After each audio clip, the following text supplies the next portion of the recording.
Hi, this is Mick Holly. This is our third and final video talking about our financial results mastery course. One thing that I wanted to impress upon you is that this course is not, all about the numbers. You don't need to be a financial whiz to be able to get the benefit out of it. I remember I was sent in one of my corporate lives over to INSEAD, which is one of the best business schools in Europe. It's just outside Paris, and I remember having a whole week of intensive executive education, and 3 days of that education was all about how to understand the financial statements so that I could become financially more literate. And I have to say that having been on that course, when I left I was more confused than when I began. It really was quite intimidating. There were a lot of people in the audience who were very facile with the numbers and could arrive at conclusions with much greater speed, so it was very intimidating. We spent a lot of money, the company spent a lot of money on me and taking me through that training, and I didn't really get a lot out of it.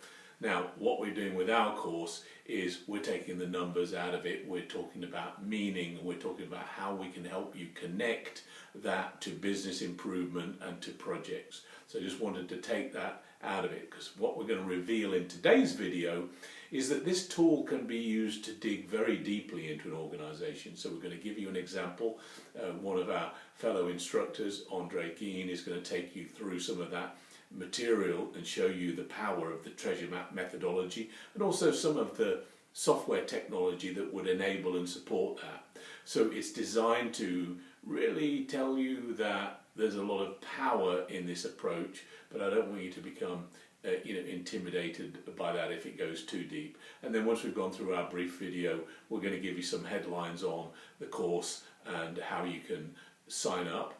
And if you don't want to wait for the course, we'd be happy, of course, to run some of these sessions for you within your own business, and we'll give you some options to do that. So I hope you enjoy meeting Andre and learning a little bit more about how we can delve into businesses and identify that hidden treasure. Hi, Andre again here, and Mick, thank you for that introduction. So where are we going from here? As Mick stated, we're going to be talking about the General Motors treasure map and how we can use the treasure map with a very significant sized organization, and I suppose an organization we all know, to identify essentially those one or possibly two key projects that can truly move the dial and measure the impact inside the financial statements. And then secondly, we're going to look at the tool called Global Financial Bridge in order to establish how we can easily convert a set of financial statements into our treasure map without knowing any of those key formulas or any spreadsheets or anything like that. So hopefully we can have some fun together. Thank you. So here we have our GM treasure map. First of all, we'd like to establish the time frame in which the GM treasure map has been developed. In this case, we're looking at the historical treasure map. So sometimes we can have a historical treasure map and also the future treasure map. So this really makes it very dynamic. But the historical treasure map for GM that we have in front of us is for the period from 2011 to the first half of 2014. So we've got some perspective in terms of the numbers we're looking at. And as Mick had introduced, our treasure map has the key fundamental building blocks of the money-making machine on the left-hand side, your wealth creation engine in the middle, and of course your financial statement story on the right-hand side. So let's quickly focus on the money-making machine. We notice that our revenues are around about the 150 to the $155 billion range. We see when we go to the financial statement story that tells us a little bit about how effectively we're growing.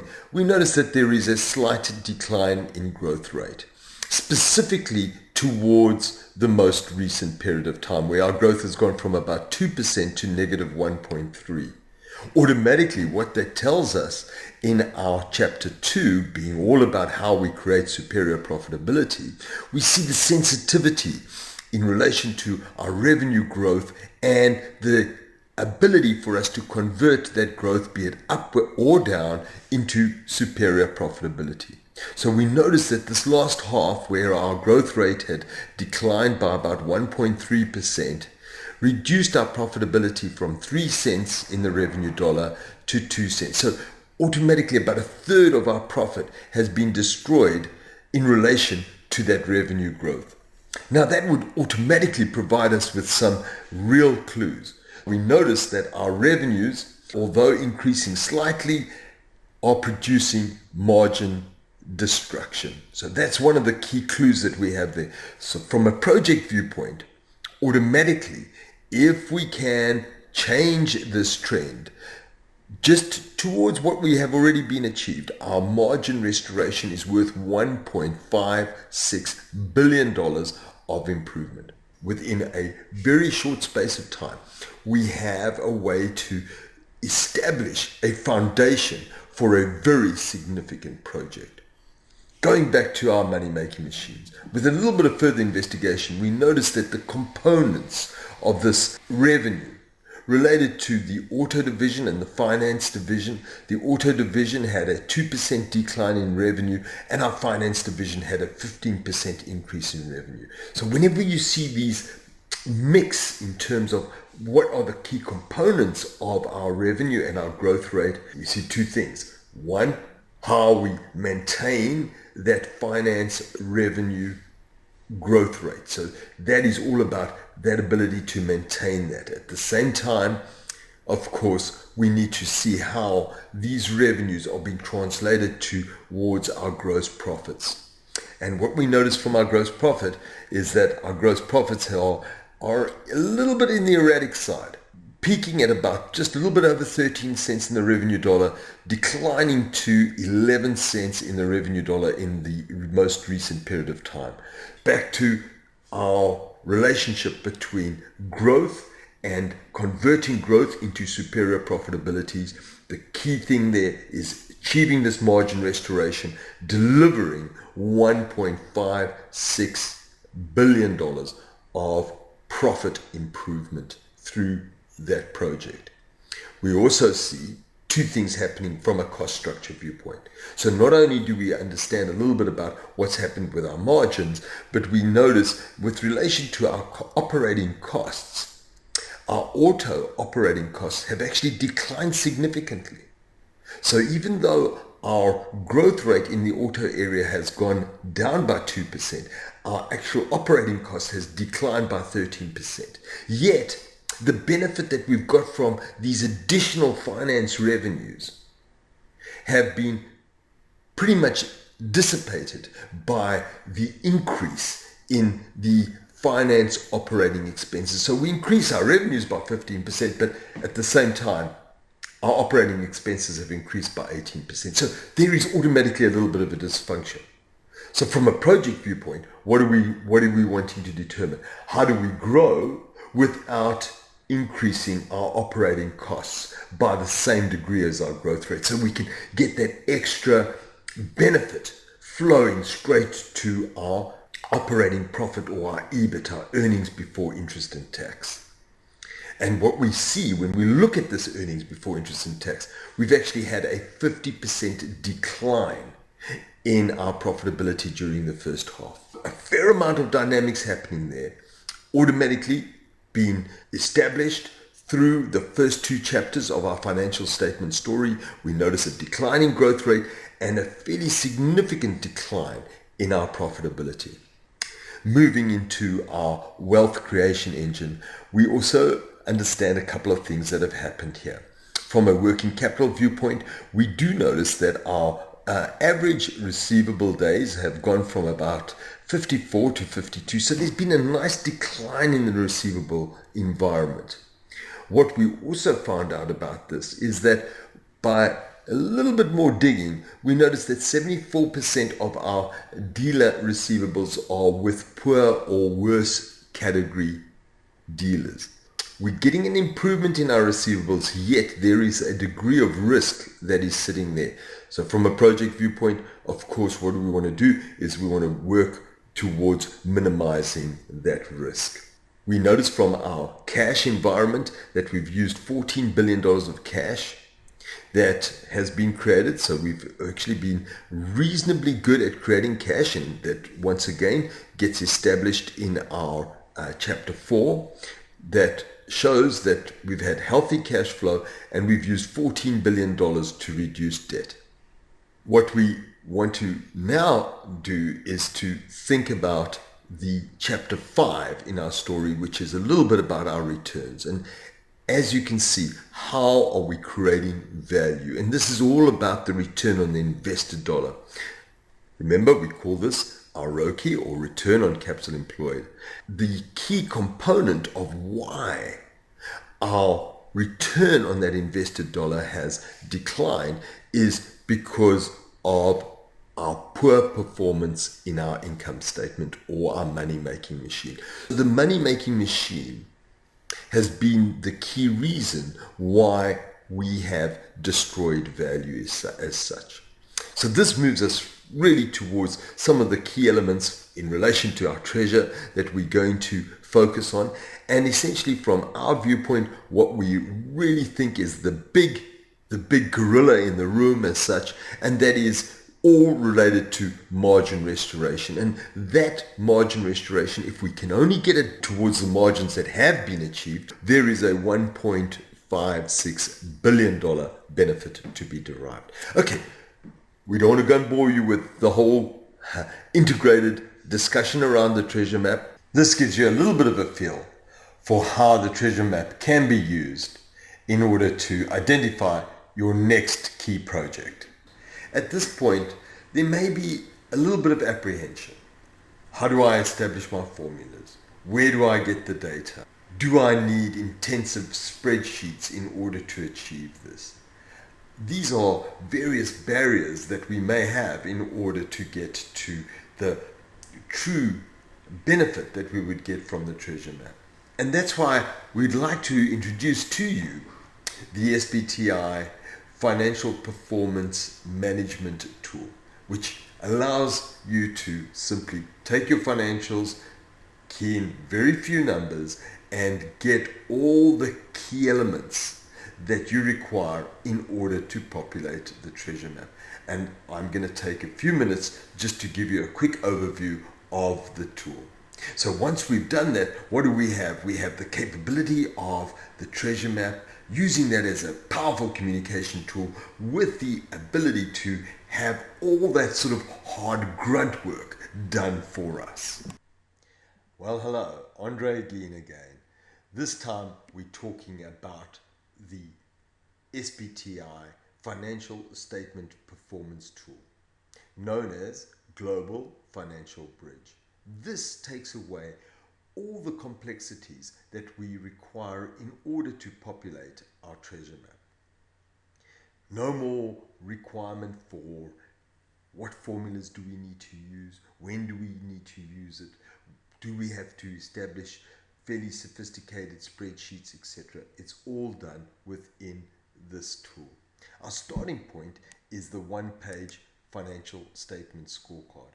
And for those of you that remember, you'll notice that our scorecard is very, very similar to the treasure map, with our income statement or our money-making machine on the left-hand side, our balance sheet or our wealth creation engine in the middle, and of course our 5 key chapters to our story on the right-hand side. We are now in a place where we can tell our story. And remember, using our story, we want to identify those areas of dysfunction that will guide us to the clues and treasure that we are going to deliver within our projects. In chapter 1 is our ability to grow. And then what we want to notice is how effectively we take growth and convert that into superior profitability. Of course, chapter 3 is all about the rigor around the balance sheet with specific focus on working capital. In chapter 4, which is the domain of the king, is the combination of how well we manage the first 3 chapters. And lastly, we're talking about value, the return on our capital employed, which tells us all about how effectively we manage each dollar that we have invested in our business. So how much profit do we derive from each dollar that we have invested in our business? Well, from a growth perspective, our growth rate has declined in the most recent 6 months. from a positive 2% growth rate to a negative 1.3% growth rate. And what you can see from a profitability viewpoint is how that negative growth has impacted our profit. From a 3.3 cents worth of operating profit per revenue dollar to a little bit over 1.5 cents. Growth rate going down, profitability down fairly significantly. As we stated in our working capital management, remember the hunger measure. This is all about how hungry our balance sheet is. Previously, for every dollar of revenue, we required about 8.5 cents worth of working capital. And wow, look at this. It's improved fairly significantly to about 6.5 cents worth of working capital. And then in chapter 4, we notice we've had some significant improvement in relation to our cash. Previously, our net cash consumption was about $21 billion. And during the most recent 6 months, we have created about $15 billion worth of positive cash flow. So that's a nice swing in the right direction. Lastly, chapter 5, all about value. Well, our value environment is not a good story as such, showing that our profit per invested dollar has declined from 6.5 cents to about 3.5 cents. Fairly significant decline in terms of our value creation. From our 5 chapters, what's happened? Growth is in decline, profitability is in decline, working capital is going in the right direction, cash is in the right direction, and value is in the wrong direction. So what we're wanting to do, remember, we want to take all 5 chapters and move them in the right direction. What do we need to know in terms of how we're going to create that real project, the project that's going to create significant value? Well, let's look at the dysfunction between growth and our ability to create superior profitability. Well, simply by going into our profitability box, what do we notice? We notice that our margins have declined from about 13 cents to 11 cents. First thing we want to do is measure the impact of margin destruction. So all I'll do is I'll move our margins to what we've already achieved. So we're not going to try and create significant improvement yet. The first stage, what did we achieve? Because that's believable. Let's have a quick look. This is what our business would look like if we had this negative decline in our growth, yet we managed to keep our margins what they used to be. What sort of benefit that would derive inside our financial statements? Well, if we could have had and maintained that 2% margin destruction, we would have had $1.5 billion worth of profit improvement. $1.5 billion. Now that's quite significant. In addition to that, our cash would have improved by about $405,000, and you can see from your value creation improved our return on our investment by nearly 5 cents. Getting out of there, we just simply press the scorecard button, and I'm going to press the undo button to return to our original number. Moving from profitability to working capital, this shows us how we can review the various areas of our working capital, noticing that our inventories have increased from 38 days to 40 days. If we could bring our inventory management or our key supply chain back to what it used to be, what sort of improvement would that have provided us, at least in relation to the king? Well, that looks like it's $173 million. It's not as significant as what our profit improvement or our money-making machine focus would be. So maybe this would be potentially a project, but a project for possibly a later date. So automatically you can get some degree of understanding in terms of the sensitivities and how these projects will really impact the financial performance improvement, which provides us with some strong evidence. And remember, this is what we want. We want financial statement evidence in relation to our projects.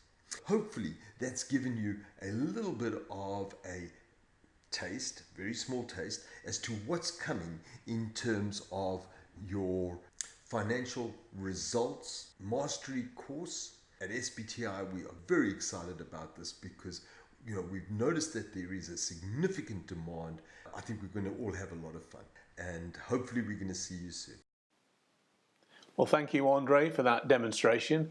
I think we've shown that this is a very exciting methodology for identifying opportunity and for getting buy-in within the organization and elevating your ability to speak the language of finance, to motivate people to take action. So let's just headline for you the outline of the Financial Results Mastery course. The objectives, firstly, it's to help business leaders, change agents, continuous improvement professionals, identify projects that deliver the most value.